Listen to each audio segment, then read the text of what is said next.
سوف نبقى هنا كي يزول الألم، سوف نحيا هنا، سوف يحلو النغم. Announcement. Public protests against abuses of power and injustices of King Fahad Academy Administration. Protest 1.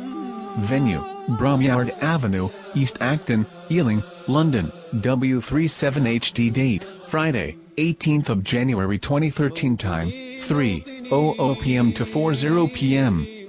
Protest 2. Venue, outside Embassy of Saudi Arabia in UK 30 Charles Street, London W1J5 dozen. Date, Thursday 24th of January 2013. Time, 1:30 p.m. to 2:30 p.m.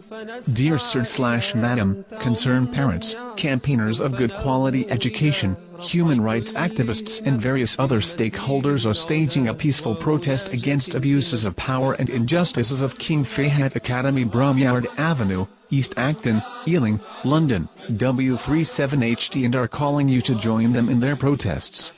Main grievances include inequalities and preferential treatments based on ethnicity and relationships, unfair exclusion of school children and violations of individual rights and liberties, breach of safety and welfare of children and non-compliance with the general rules and regulations aiming at safeguarding school children, substantial and sudden increase of student contributions and denial of bursaries to children from poorer families as stated in the Charity Commission Guidance Principle 2C. Failing educational standards and lack of action both from the Academy's administration and its Board of Trustees. Continued harassment and intimidation against all parents who were outspoken in support of their children and against the poor education and bad administration at King Fahad Academy. We are calling for the removal of the current principal of King Fahad Academy Sumaya Al-Yusuf and her aide Bayan Mahmoud from their posts and return of all expelled children back to their academy with bursaries given to children from poorer families as stated in the Charity Commission guidance. We hope you join us and help the weak and the voiceless in our society. Best regards. Concerned parents. You can now follow us on YouTube at youtube.com/user/KFA protest and on Twitter at twitter.com/KFA protest or via Facebook tinyurl.com/KFA protest. Parent-to-parent message. Thursday 17th of January, 2013. Dear fellow parent, we are a group of parents of current and ex-students of King Fahad Academy from various ethnic minority backgrounds and would like to draw your attention to something that seriously affects the education of all children at this academy which we failed to take notice of. Before we say anything we would like to clarify that we have no issue against the Kingdom of Saudi Arabia, its people, the policies and programs of the monarchy whether it is inside or outside Saudi soil. To the contrary, we are Vermont supporters of the Saudi monarchy and understand fully the prominent role Saudi Arabia is playing in the Islamic and the non-Islamic world in serving Muslim minorities communities in non-Muslim countries. As birthplace of Islam, Saudi Arabia takes responsibility to Islamic world and the Muslims living outside in addressing the spiritual needs of the Muslim community. Amongst many other things, the Kingdom of Saudi built schools like King Fahad Academy for Muslim families who want their children to have access to normal school education coupled with Islamic ethos. But the only problems we have and we believe you also have are the problems of bad education and poor administration at the heart of this academy created by the current principal and her aide Bayan Mahmoud. And we only want the administration of King Fahad Academy to recognize the problems faced by its former and current students as a direct result of its poor education and bad administration. Years of falling educational standards and abuses of power and corruption has caused unusual drop in student numbers. The school, which claims to be teaching rigorous international education coupled with Islamic ethos to 2003 to 18-year-olds, is no more than a failed school educationally and troubled place administratively. IGCSE results of 5A star to C grade was 0 in 2008 and 2010. Students' numbers dropped significantly. There were 1140 in 1998 to just 375 in 2012. To many people's surprise, school is not admitting its failures. For your own benefit, you need to look for the results yourself. Visit Department Education website education.gov/schools/performance.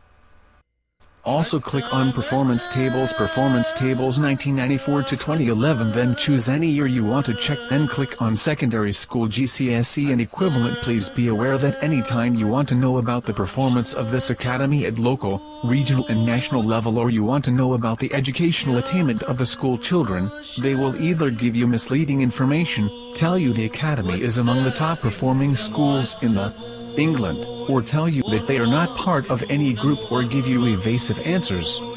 The reality is that the work all academies and schools in UK is inspected and evaluated by one system, Department of Education. Do not listen to lies and find the truth yourself. Take your child to any other school and test your ability in literacy and numeracy, and you will be shocked to find out the problems other parents who have done so have discovered, and the impact of poor levels of attainment these children have, which, if not changed, is going to disadvantage them for the rest of their lives and put them behind their peers. Elsewhere, there has been abuse of powers in which the management of this academy has taken actions which are not in line with the rules and regulations governing student fees payments, and good example of this lies in the context of student contributions fees and what help is available to those who cannot afford to pay for these contributions. To the Charity Commission Guidance Principle 2b, where benefit is to a section of the public, the opportunity to benefit must not be unreasonably restricted. Many different sorts of charities can, and do, charge for their services or facilities. Charities can charge fees that more than cover the cost of those services or facilities, provided that the charges are reasonable and necessary to carry out the charity's aims, for example, in maintaining or developing the service provided. However, where, in practice, the charging restricts the benefits only to people who can afford to pay the fees charged, this may result in the benefits not being available to a sufficient section of the public. The Article 16 of Resolution 36 issued on 2nd of July 1997 by the Saudi Council of Ministers to regulate the schools and academies abroad states that the Saudi Ministry of Finance and the national economy is responsible to provide each and every school or academy established abroad whose methods of education as exactly described in Article 2, is recognized and approved by the Saudi Kingdom with the funds it requires, for which it should be disbursed continually every year by means of 1. Funds allocated and added to the budget of the Saudi Ministry of Foreign Affairs to be used to cover the rent or maintenance charges of any premises used, teachers' salaries and pensions, contractors and administrative expenses. 2. Funds allocated and added to the budget of the Saudi Ministry of Education to pay and cover the cost of living expenses of all appointed managers and school teachers, as well as expenses incurred by supervisors whose work is to monitor and evaluate the overall conduct and the performance of the tests, books, study material and supply expenses. Therefore, it is clear from the provisions of Saudi Council of Ministers Article 16 Resolution 36 of July 2, 1997 that the financial needs of King Fahad Academy are paid and covered fully by the government of Kingdom of Saudi Arabia.